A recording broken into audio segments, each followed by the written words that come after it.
अब हम example number 14 solve करेंगे। एग्जाम्पल 14 में क्या बोला गया है, find the sum of the first 1000 positive integers. इसके पहले पार्ट में पूछा गया है कि आपको 1000 पहले 1000 पॉजिटिव इंटीजर्स का सम फाइंड आउट करना है।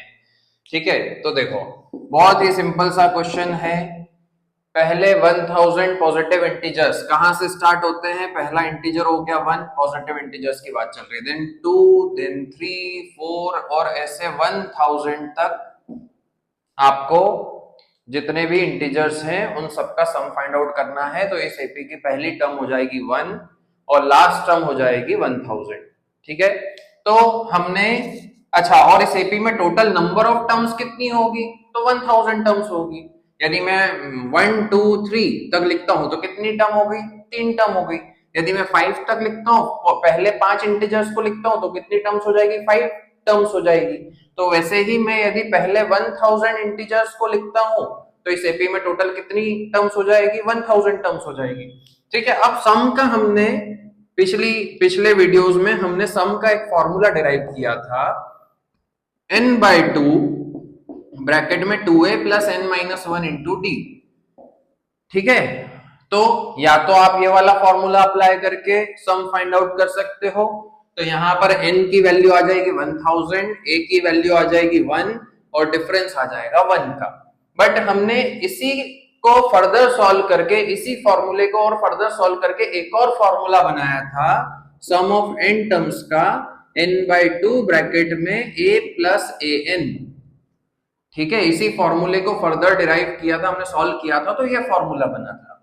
इस फॉर्मूले में n की जगह पर 1000 आ जाएगा, a की जगह पर फर्स्ट टर्म आ जाएगी। और an का मतलब क्या होता है? मान लो आप 1 से लेकर के 1000 तक का सम निकाल रहे हो, तो जो लास्ट प्लेस पर जो टर्म आ रही है वो आपकी nth टर्म होगी। इसी फॉर्मूले को आप कई बुक्स में ऐसा भी देखते हो, sum of n terms is equals to n/2 bracket में a प्लस l, l मतलब लास्ट टर्म। ठीक है, एपी की लास्ट टर्म का मतलब क्या है कि यदि मैं पहली 1000 टर्म्स का सम फाइंड आउट कर रहा हूं तो 1000th प्लेस पर जो टर्म आएगी that will be the last term of the AP. ठीक है, तो यहां पर एल की जगह पर हम कितना पुट कर देंगे? 1000।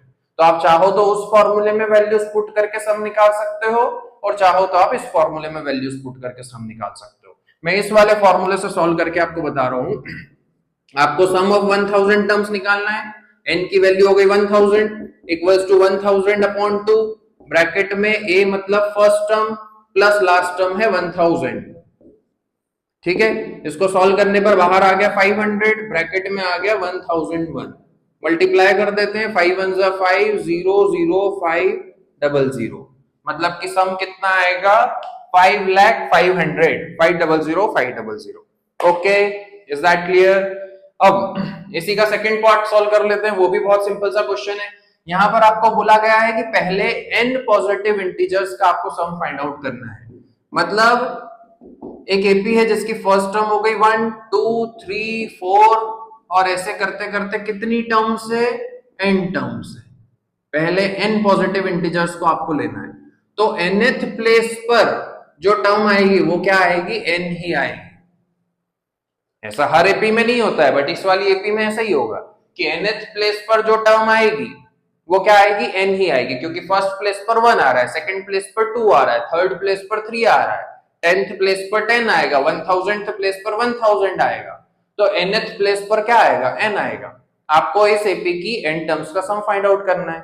तो आपको यहाँ पर इस एपी की फर्स्ट टर्म भी पता है और लास्ट टर्म भी पता है और नंबर ऑफ टर्म्स भी पता है। नंबर ऑफ टर्म्स हो गई n, लास्ट टर्म भी n हो गई और फर्स्ट टर्म 1 हो गई। ठीक है, तो ये सम का ये फॉर्मूला है, इस फॉर्मूले को अप्लाई करके हम सम निकाल लेते हैं। Sn is equals to n/2 bracket में a plus l। Sn is equals to n की जगह n ही रहेगा, n/2, क्योंकि n टर्म्स का सम निकालना है तो n की जगह n ही रहेगा, फर्स्ट टर्म की जगह 1 प्लस लास्ट टर्म n। ठीक है, तो ये सम आएगा n इंटू n प्लस 1/2, इसको लिख दिया n प्लस 1। तो पहली n टर्म्स का सम कितना होगा? n into n plus 1/2। Okay.